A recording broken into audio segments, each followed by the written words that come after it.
Halo rekan-rekan semua, berjumpa lagi di podcast Bincang Hijau, sebuah siniar persembahan Center for Environmental Law and Climate Justice Fakultas Hukum Universitas Indonesia, atau sering dikenal dengan CLCC. Kembali bersama saya, Zepanya Berna Sembiring, yang akan memandu dan juga memimpin jalannya diskusi kita hari ini. Pada hari ini kita akan kembali membahas sebuah topik di bidang hukum lingkungan yang juga sangat-sangat penting ketika kita membahas terkait perkembangan hukum lingkungan. Kita akan membahas sebuah topik yakni pembangunan berkelanjutan atau sering juga dikenal dengan sustainable development. Di dalam literatur hukum lingkungan ada terjadi perdebatan apakah pembangunan berkelanjutan atau sustainable development ini adalah sebuah prinsip hukum atau hanyalah sebuah konsep atau sebenarnya ini adalah hanya sebatas prinsip pembangunan. Oleh karena itu, untuk membahas lebih secara mendalam tentang pembangunan berkelanjutan ini, saya kembali ditemani oleh dua orang yang ahli di bidang hukum lingkungan. Ada Prof. Andri dan juga Bang Konrad. Halo, Prof. Andri, Bang Konrad. Halo. Oke, hari ini kita akan membahas tentang prinsip kepembangunan berkelanjutan. Namun, di dalam literatur kita sudah tahu ya bahwa pembangunan berkelanjutan ini masih ditentang apakah ini adalah sebuah prinsip hukum atau ini adalah sebuah prinsip hanya sebatas konsep saja. Karena itu, kalau dari Prof. Andri sendiri melihatnya dari sudut pandang pengadilan, bagaimana mereka mengartikan mengenai pembangunan berkelanjutan ini sih, Prof? Kalau kita lihat di ICJ ya, kasus Gapci Koponegiparos, itu ada perdebatannya justru dimulai dari situ, San. Karena putusan generalnya dia menganggap adalah kata-kata yang dia menyebutnya sebagai sebuah konsep. Kemudian ada dissenting opinion dari Judge Wiramantri yang menyatakan bahwa enggak, ini sebuah prinsip. Kenapa dikatakan prinsip? Ya karena ada karakter normatif di dalam itu yang akan menggait para decision making, termasuk pengadilan dalam hal ini ke arah tertentu. Nah, arah tertentunya itu apa? Arah tertentunya adalah menyediakan jembatan bagi kepentingan lingkungan hidup, perlindungan lingkungan satu sisi, dan kebutuhan akan pembangunan ekonomi di sisi lain. Terus ada jembatan yang sebuah istilah hukum yang menjembatani itu, atau sebuah prinsip ya, sebuah hukum yang menjembatani itu adalah pembangunan berkelanjutan menurut Wiramantri. Jadi sudah berkembang dan kalau dilihat memang dari tulisan Stephen Ferry ya tentang apa makna prinsip ya, bahwa dia punya beberapa karakter ya. Salah satu karakternya adalah prinsip itu bisa mengarahkan sebuah keputusan, atau dalam hal ini putusan pengadilan itu sebuah ke arah tertentu. Nah, tentu saja fungsi lainnya adalah dari sebuah prinsip hukum adalah pemberian pembenaran, justifikasi atas sebuah keputusan yang sudah diambil. Nah, dalam konteks ini sebenarnya bukan justifikasi, tapi arah yang dibayangkan oleh Wiramantri adalah arahnya ke arah tertentu gitu, yaitu menjembatani tadi kepentingan lingkungan dan kepentingan ekonomi. Dan menurut dia, karena dua-dua ini sebenarnya di dua negara yang berkonflik di dalam Gapci Koponegiparos, yaitu Hungaria dan Slovakia, dua-duanya sebenarnya tidak menolak pembangunan berkelanjutan ini. Dua-duanya mengakui bahwa mereka sebenarnya sudah mengikuti pembangunan berkelanjutan ini. Cuma persoalannya ada di penekanannya. Yang Hungaria tentu saja menurut saya sih penekanannya ada di lingkungan, Slovakia penekanannya ada di pembangunan ekonomi. Nah, Wiramantri berpendapat kalau seandainya kita buta terhadap hanya lingkungan saja yang diperhatikan, maka Hungaria akan menang, kira-kira gitu kan. Tapi karena pembangunan berkelanjutan ini justru tidak membuat hakim untuk tidak hanya fokus pada lingkungan, tapi juga ya tadi melihat kepentingan lain dan dalam ini kepentingan ekonomi, sehingga balancing ini yang sebenarnya merupakan fungsi dari prinsip pembangunan berkelanjutan. Nah, itu nanti yang sebenarnya kita akan kritik lah ya kritik bahwa justru jembatannya ini yang sebenarnya fungsi sebagai jembatan ini yang sebenarnya dalam konteks tertentu harusnya sudah kita kaji ulang lah. Ya, apakah masih dalam konteks yang normal mungkin sebagai jembatan, tapi apakah sekarang masih layak untuk dipertahankan, itu mungkin padahal kita bisa cara ya. Berarti yang ditekannya oleh di dalam kasus itu adalah bahwa pembangunan berkelanjutan ini sendiri dia adalah sebagai sebuah jembatan untuk menentukan arah kemana sebuah keputusan itu akan diambil, seperti itu. Ya, tapi balancing lah, menyeimbangkan dua kepentingan yang sebenarnya saling conflicting kan. Nah, gimana nih jalan tengahnya? Ya. Tapi apakah ada penekanan di mana memang ini adalah sebuah prinsip hukum itu belum ada. Dia aja sendiri menyatakan bahwa ini semua prinsip hukum. Si Wiramantri ya di putusan besarnya tidak.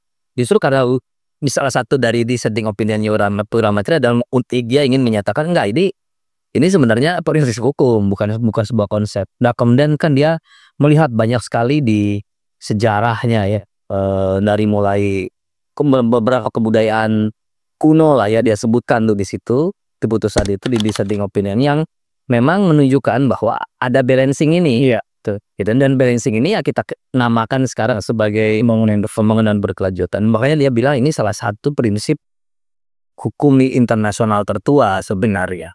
Dia claim seperti itu. Iya, gimana Bang? Iya, dan akhirnya juga kan sustainable development ini di perkembangan berikutnya juga kan ada turunan lagi kan ya, dan ya basically hal-hal yang disebutkan dalam biodiversity itu kan bagian daripada sustainable development. Iya sih, iya.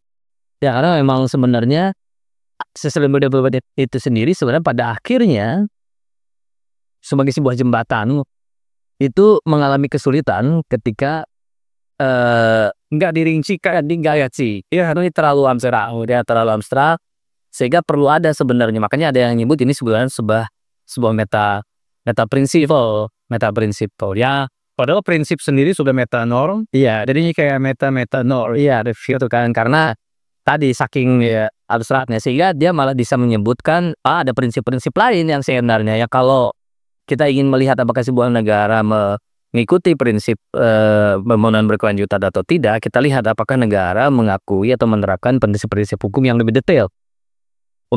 Misalkan pencemaran membayar ya, hilang generasi seperti sekian. Dan memang sepertinya di dalam setiap, jadi kan kalau misalkan kita memahami bahwa Rio Declaration itu adalah Presidential Rio Declaration atau turunan daripada ide sustainable development, ini kan sebenarnya di semua rincian daripada prinsip-prinsip Rio itu sebenarnya ingin memberikan kita pedoman dalam situasi tertentu bagaimana Anda ya si pengambil kebijakan, pemangku kepentingan, pengambil kebijakan itu bisa menyelaraskan pembiayaan lingkungan hidup dan ekonomi gitu. Sepertinya sih arahnya seperti itu. Walaupun dalam nanti ya mungkin akan sering kita berdiskusi, sepertinya nggak seideal itu juga. Kalau ada beberapa situasi justru patut kita pertanyakan sebenarnya yang menjadi karakteristik dari sustainable development itu apa gini ya. Ya. Jadi kalau mau dirangkum, sebenarnya ada satu dissenting opinion yang sudah secara berani menyatakan pembangunan berkelanjutan ini sebagai sebuah prinsip hukum. Namun kalau ditanya what does the sustainable development entail, kita nggak bisa menjawab dengan rinci gitu. Karena pada akhirnya itu adalah sebuah, bahkan ada yang bilang itu adalah meta prinsipal gitu. Jadi prinsip itu aja sudah meta nol, ini meta kemudian ada juga beradaran akhirnya ketiknya wah ini sustainable development ujung-ujungnya cuma neoliberalisme gitu. Ya, itu nanti kita akan sesuai sponsor gitu. Oh ya, begitu. Tapi tidak ada yang itu pasti. Nah ya, oke. Kita sudah menyentuh sedikit tadi soal prinsip hukum dan juga kita sudah mungkin belum ada kesimpulan yang final dan sebenarnya pembangunan berkelanjutan ini sebuah prinsip. Ya, tapi itu tadi kan di ICJ lah ya, di ICJ. Di Indonesia menurut saya malah lebih berani nih, ada di Tanjung Jati A, hakimnya menafsirkan ini sebagai AUPB, menafsirkan pembangunan berkelanjutan sebagai asli umum pemerintahan yang baik. Nah, jadi begini, di Indonesia itu kalau kita mau melakukan gugatan ke pengadilan tata usaha negara, alat ujinya cuma dua. Si pemerintah ini, tindakannya atau keputusannya melanggar undang-undang atau melanggar asas umum pemerintahan yang baik. Nah, biasanya lebih pada pemahamannya, lebih pada yang AUPB, dia asas umum pemerintahan yang baik itu lebih pada perkembangan penafsiran di pengadilan lah ya, kalau hukum tidak tertulis segala macam praktek. Nah, tapi persoalannya jenis-jenis AUPB-nya itu dijabarkan. Oh, oke. Ada berapa, saya lupa 10 apa pokoknya cukup banyak di Undang-Undang 30 2014, Undang-Undang Administrasi Pemerintahan. Sebutin tuh, AUPB adalah ini jenisnya. Nah, tidak ada prinsip lingkungan termasuk Undang-Undang Kertas ini AUPB-nya. Nah, ada di gugatan itu, dia menyatakan bahwa ini pemerintah di Tanjung Jati itu, PLTU itu izin lingkungannya melanggar asas hukum lingkungan. Si penggugatnya sebenarnya nggak bilang itu AUPB, dia melanggar asas hukum lingkungan. Hakimnya kemudian Yang menafsirkan. iya, karena begini, kalau mungkin kalau hanya melanggar hukum lingkungan, asas-asas hukum lingkungan, ya itu bukan alat uji di undang-undang atau di kasus petun. Karena di kasus petun tadi alat ujinya adalah undang-undang dan AUPB. Akhirnya kemudian si hakim yang menafsirkan asas pembangunan berkelanjutan ini sebagai asas kemanfaatan. Karena kalau kita lihat ya, kalau kita lihat asas kemanfaatan, definisinya itu adalah balancing interest sebenarnya. Oh, oke. Antara hak dan kewajiban, antara orang Yang mana juga sebenarnya adalah ide dasar di sustainable development, balancing antara ekonomi kita sih ya, environmental impact. Bahkan dia menyebutkan memang di asas kemanfaatan itu antar generasi, kepentingan antar generasi. Memasukkan unsur generasi masa depan ya dalam pertimbangan. Jadi dia masukkan itu, ini jadi sejalan gitu antara pembangunan berkelanjutan ini dengan asas kemanfaatan. Terus menurut Prof gimana kalau dimaknai seperti itu ya bisa menjadi sebuah terobosan, bisa juga menjadi sebuah kekeliruan. Menurut saya sih so far dengan cara pandang hakim kita yang biasanya formalis lah ya, lihat apa undang-undangnya. Saya tentu saja idealnya adalah hakim mengakui saja pembangunan berkelanjutan sebagai sebuah, atau prinsip hukum lingkungan in general sebagai sebuah batu uji di dalam Dokter Susambo tanpa perlu dikaitkan dengan AUPB. Jadi ini adalah buah AUPB satu kal tuh asas lingkungan, cuma kan satu titik terlalu jauh lah. Tuh ya nanti dia ada seperti itu. Tapi kalau ini sementara, kalian bisa saja hakim mengambil jalan yang sangat formalistik. Ini tidak ada di dalam asas hukum lingkungan, ini tidak ada di dalam AUPB, ya sudah tolak. Dan ini jalan tengahnya yang menurut saya sebagai sebuah upaya menghargai asas lingkungan masuk dalam sebagai asas di undang-undang itu, menurut saya sih sebuah langkah yang baik ya. Ini jelas yang baik lah, langkah yang baik, ada kompromi yang baik lah, yang baik. Walaupun secara umum sebenarnya tidak menjawab permasalahan yang ada di tingkat level ICJ tadi, maksudnya bahwa apakah ini sebuah hukum atau tidak. Tapi di kasus itu jadi iya dong, pastinya dia asas. Karena dia bagian dari good governance principle gitu. Iya, bagian dari outside nice sebagai asas pemanfaatan. Iya, bahkan bisa jadi ada penilaiannya, bisa jadi ada di dalam kasus ini pemerintah dinilai melanggar asas itu. Jadi karena ditafsirkan sebagai AUPB, maka otomatis dia sebenarnya adalah prinsip alat ukur. Ya, adalah prinsip hukum administrasi negara begitu bisa dibilang. ICJ sendiri bahkan ketika Guru Menteri bilang bahwa ini ada sebuah prinsip, pada akhirnya dia tidak bisa menentukan mana di antara Hungaria dan Slovakia yang melanggar itu. Oke. Jadi hakim Tanjung Jati ya Betun Bando Radis adalah bangsa karena dia pakai asas kemanfaatan itu. Ini pemerintah mengambil keputusan izin lingkungan untuk tanpa memperlihatkan kajian terhadap dampak iklim dan sumber kaca segala macam, dia mengabaikan kepentingan generasi yang akan datang. Iya, Bang Kurat. Kalau saya mungkin ini dari segi yang lain ya, mungkin ini ada lebih kayak teori hukum gitu ya. Jadi kan sebenarnya ini isu tentang aturan hukum dan realisasi hukum. Sebenarnya ini saya suka pakai definisi Dworkin itu. Ini Dworkin suka role Dworkin gitu. Terus kalau membedakan apa yang dinamakan aturan hukum vis-a-vis dengan prinsip hukum. aturan hukum itu disebut sebagai rules is apa dengan all ratification. Dalam arti terlalu tidak berlaku. Ya, berlaku tidak berlaku antara diberlakukan sepenuhnya, diterapkan sepenuhnya atau tidak sama sekali. Dalam arti ketika semua rumusan suatu kaidah atau suatu pasal itu dipenuhi, maka aturan akan diterapkan ya.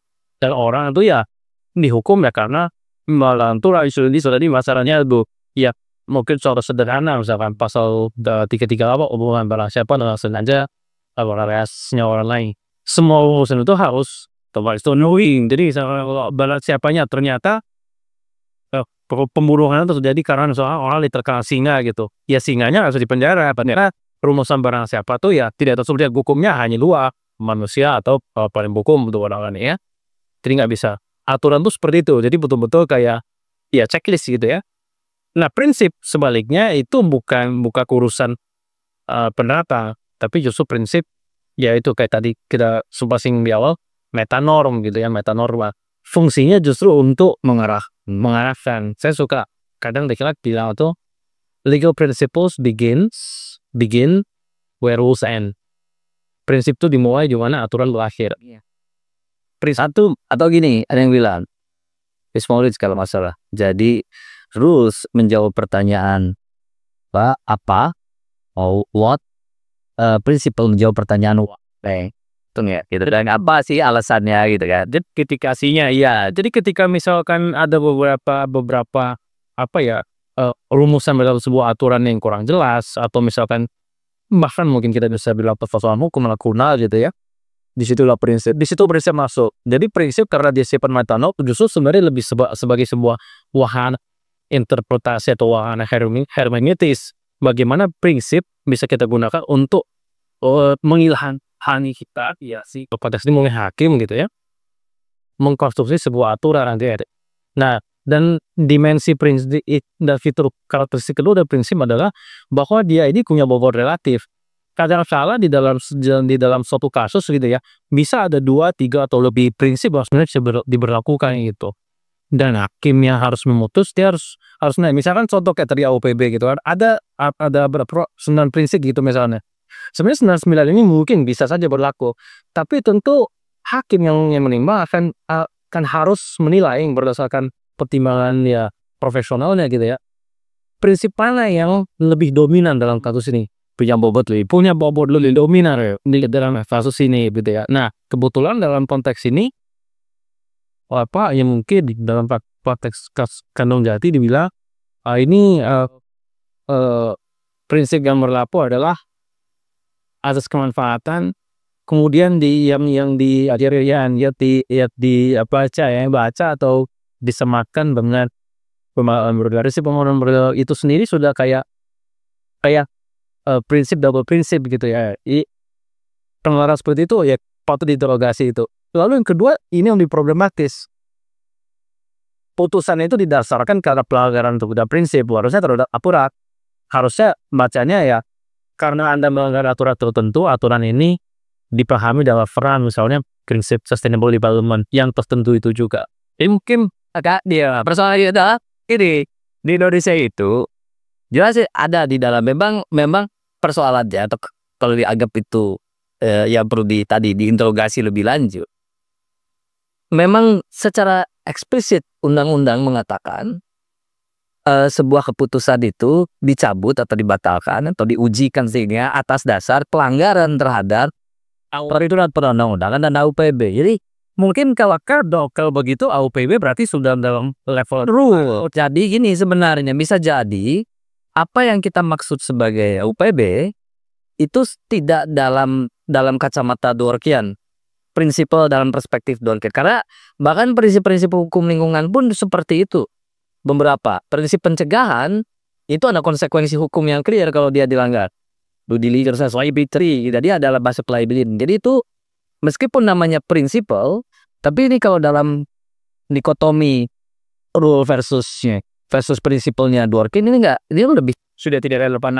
Sudah ada bagian sudah lagi namanya prinsipal, tapi sebenarnya bukan lagi prinsipalnya Dworkin gitu loh. Jadi mudahnya prinsip ini udah arah baru ya, semua prinsip yang tidak ada dalam rules tapi juga mulai masuk sebagai sebuah rules atau aturan-aturan hukum gitu ya. Oke, kita kembali ke diskusi kita mengenai pembangunan berkelanjutan. Kalau soal prinsip nanti kita akan ada pembahasannya khusus, episode khusus mengenai prinsip. Ketika kita bicara tentang tadi pembangunan berkelanjutan, walaupun masih ada perdebatan mengenai apakah ini memang benar prinsip hukum atau dia adalah sebuah meta prinsipal, tapi tentunya pembangunan berkelanjutan itu ada jenis-jenis atau mungkin mudahnya ada wajah-wajah, penafsiran-penafsiran bagaimana itu ditafsirkan dalam konteks hukum atau bahkan mungkin nanti akan menyinggung sedikit soal pengelolaan sumber daya. Kalau dari Bang Kondas sendiri melihat apakah ada bagaimana literatur sejauh ini melihat ada beberapa jenis-jenis penafsiran-penafsirannya seperti apa sih, Bang? Ya, jadi sejauh ini sih biasanya kalau bicara tentang pembangunan berkelanjutan itu ya kurang lebih ada 3 konsep besar lah, yaitu ini yang mungkin saya rangkum ya, nanti ada sebenarnya satu poin yang paling penting tuh dari Herman Daly seperti apa. Jadi mungkin yang paling pertama, yang paling elementer itu ada yang dia disebut dengan weak sustainability, di pembangunan berkelanjutan yang lemah. Sederhananya, kalau pembangunan berkelanjutan yang lemah ini menganggap natural capital atau ya sumber daya alam, lingkungan hidup itu bisa dieksploitasi sedemikian rupa dan masih dianggap sustainable ketika dia bisa dikonversi dengan man-made capital yang ekuivalen. Jadi misalnya mungkin contoh ceritanya gampangnya gini. Misalnya kalau weak sustainability ini, kalau kita membabat hutan lah gitu ya, menentang pohon dan segala macam, sampai gundul pun, tapi kalau misalnya ternyata keuntungan atau manfaat dari ekstraksi hutan itu katakanlah bisa dikonversikan secara ekuivalen dengan man-made capital, manfaat sosial, misalnya ada program beasiswa bikin pembangunan lah, kemudian meningkat Indonesia, nah itu dia satu sustainable, itu dia betul sustainable ya. Cuma kan akhirnya yang menjadi pertanyaan adalah kritik utama terhadap sustainability adalah bagaimana kamu bisa menjamin memang ada konversi yang ekuivalen atau emang benar-benar ini value-nya sama gitu. Lalu juga kan kritik lainnya juga adalah ya kalau misalkan dalam konteks yang sustainability ini ya benar-benar ini sangat tidak ada proteksi terhadap sumber daya alam, dan ini mungkin nanti bisa Prof jelaskan ada hubungannya dengan prinsip non-regresi nanti. Ya, dan sebenarnya di Indonesia kita sudah punya pengalaman nih, ada eksploitasi sumber daya alam besar-besaran, dan itu kita tidak ada jaminan bahwa eksploitasi itu memang betul akan dikonversi menjadi kenaikan man-made capital. Yang ada adalah eksploitasi menguntungkan segelintir orang, Jakarta misalkan, sementara lokasi tempat sumber daya alam itu yang menjadi tempat makin rusak segala macam ya.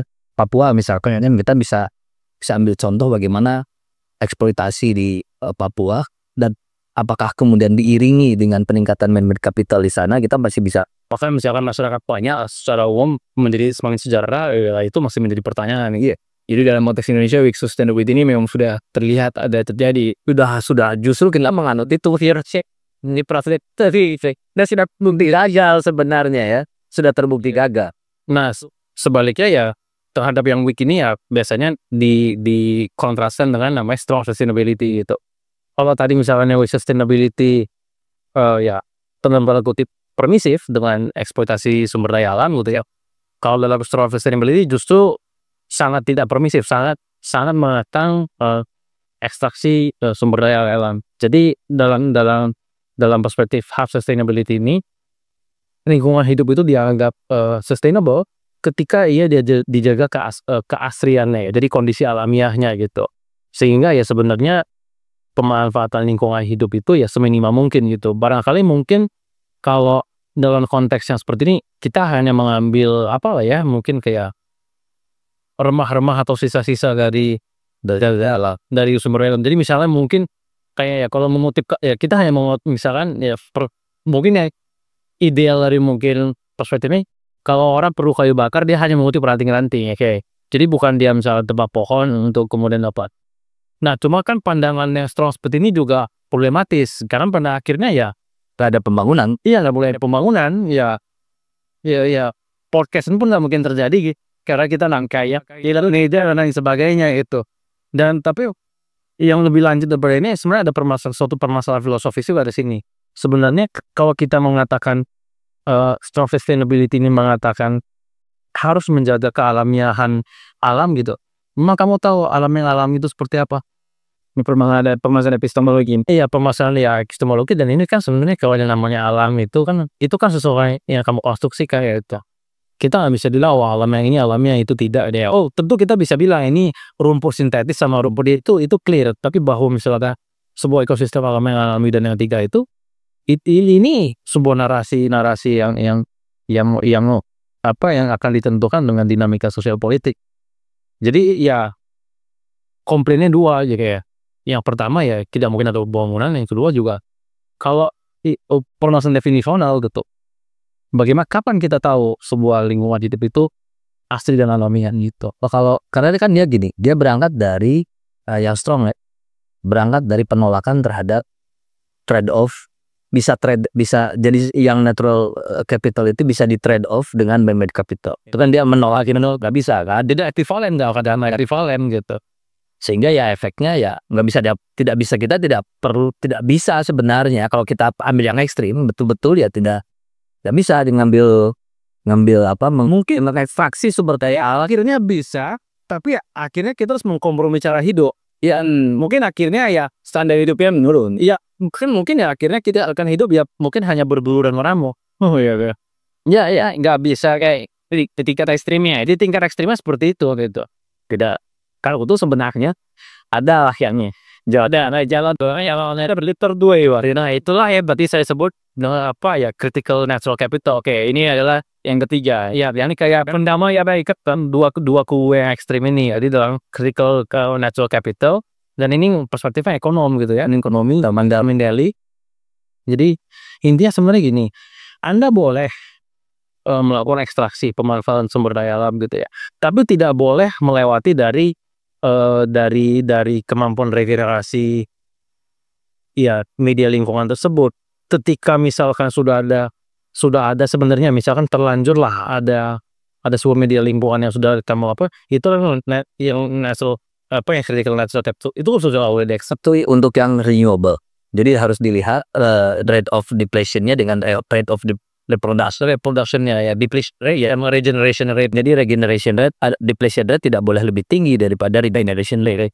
Nah itu untuk yang renewable. Yang non renewable gimana? Bolehkah diekstraksi?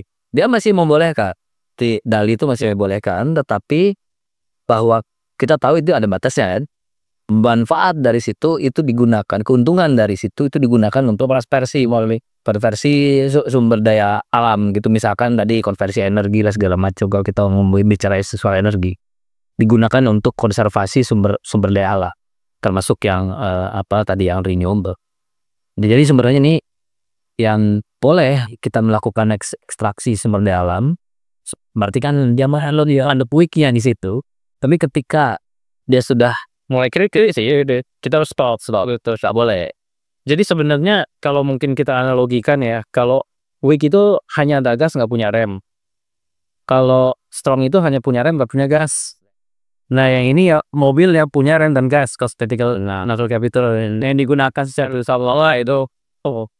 Berarti dari kita udah dapat 3 yang bisa dibilang seperti ini ya, penafsiran terhadap pembangunan berkelanjutan. Ada weak, ada strong, dan juga terakhir ada natural critical.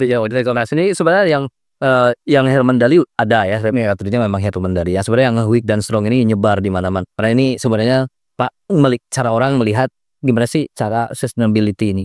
Salah satu literatur yang penting untuk ini saya baca di Michael Kamen dan Sigrid Stagos, itu ada ecological economics. Nah itu dia jelaskan ketiga-tiganya emang cukup singkat lah penjelasan, dan cukup tadi kita bisa memahami bahwa kayak gini ternyata pemahaman sustainability ini tidak satu gitu ya. Ternyata ada artinya sebenarnya adalah setiap orang bisa mengklaim bahwa pembangunan yang dia lakukan sustainable, bahkan yang weak sekalipun. Dan ini yang sebenarnya berbahaya buat kami ya, buat saya gitu, berbahaya ketika menunjukkan kelemahan dari pembangunan berkelanjutan itu sendiri. Baik sebagai sebuah prinsip hukum ya, karena pada akhirnya dia tidak mengarahkan ke satu karya tadi. Kalau prinsip itu kan kita diarahkan dia satu it guys ya tuh. Ini kan tidak, dia mengarahkan ke kemanapun gitu, terserah saya maunya apa. Nah, menyambung apa yang Prof. Andri sampaikan, kita masuk juga ke topik yang lebih khusus, yakni sebenarnya apa kritik-kritik terhadap pembangunan berkelanjutan itu sendiri itu. Tadi Prof. Andri sudah menyebutkan secara singkat bahwa ternyata pembangunan berkelanjutan ini sendiri tidak punya banyak arti, sehingga negara-negara tertentu atau mungkin misalnya perusahaan tertentu bisa mengklaim bahwa walaupun dia sedang mengadopsi weak sustainability, ya dia sedang menjalankan pembangunan berkelanjutan. Apakah pembangunan berkelanjutan ini punya kritik-kritik lain gitu yang diarahkan terhadap konsep yang bisa dibilang ini masih ever evolving gitu, terus menerus berkembang gitu? Ada ya tadi di Coaster Gibson ya. Coaster Gibson tuh dari profesor lingkungan PACE ya. Tulisannya menyatakan bahwa pembangunan berkelanjutan ini sebenarnya sebenarnya gini, jadi cerita gini, orang negara-negara ini sebenarnya nggak paham apa itu pembangunan berkelanjutan gitu ya. Mereka mencetak seolah-olah tahu, dan mereka menggunakan itu untuk sebenarnya membenarkan praktek yang selama ini mereka jalankan. Jadi praktek yang selama ini mereka jalankan yang unsustainable itu dibungkus, dibenarkan dengan pembangunan berkelanjutan. Jadi merasionalisasi ya kejahatan aja ya gitulah kira-kira. Louis konsep dalam ini sebenarnya hanya menjadi pembenar bagi dia bilang the plundering of the earth. Jadi sih perampasan ya tambahan ya terhadap penjarahan bumi itu diteruskan dan dibenarkan dengan sustainable development ini. Jadi ini sebenarnya sebuah konsep tadi, mungkin konsep yang pada akhirnya ini hanya membenarkan praktek-praktek yang sebenarnya berbahaya bagi perlindungan lingkungan. Nah, ada satu tulisan dari Christina Voigt. Oke, kenapa kritik ini menjadi penting? Karena tadi Wiramantri kan kita berangkat dari Wiramantri nih. Ketika dia memahami pembangunan berkelanjutan sebagai balancing interest ya, prinsip yang mengguide kita untuk membalance interest yang berbeda. Nah, dia justru itu kan dalam kondisi normal. Nih kalau saya memahami tulisannya Christina Voigt, dalam kondisi ya kritis, tidak bisa lagi nih kita kritis tuh kondisi kritis bumi ya, sudah banyak segala macam, ada climate banyak krisis bumi ya. Krisis aneh juga kayak sosial, tampungnya. Ya, tampung. Itu tidak bisa lagi seperti itu. Tidak bisa lagi kita membuat pembangunan berkelanjutan ini sebagai sebagai jembatan. Harus ibaratnya bukan lagi netral. Kan tadi dia seolah netral kan kalau sebagai jembatan antara kepentingan lingkungan dengan perlindungan lingkungan dengan kepentingan itu harus partisan terhadap kepentingan lingkungan. Iya. Menurut ibarat kalau misalnya mungkin kita bisa bilang sustainable development ini ketika in times of peace gitu ya. Ya, tapi in times of war kamu ya in times of crisis gitu ya. Karena kamu harus cari prinsip lain yang melindungi. Ketika misalkan dia bilang life supporting system berbahaya, kerancang, gak bisa lagi netral. Karena masuk akal juga kalau misalkan kita pahami ini sebagai dalam kondisi times of peace gitu. Karena kalau misalkan tadi kita berangkat dengan pemahaman bahwa Rio Declaration itu adalah rincian lebih dalam sustainable development. Itu kan semua prinsip dalam Rio itu kan semua justru untuk mencegah adanya katastrofi. Precautionary principle, pre-critic itu kan sebelum terjadinya krisis. Maksudnya ketika krisis berarti kita memerlukan semua peringatan lebih baik gitu ya itu.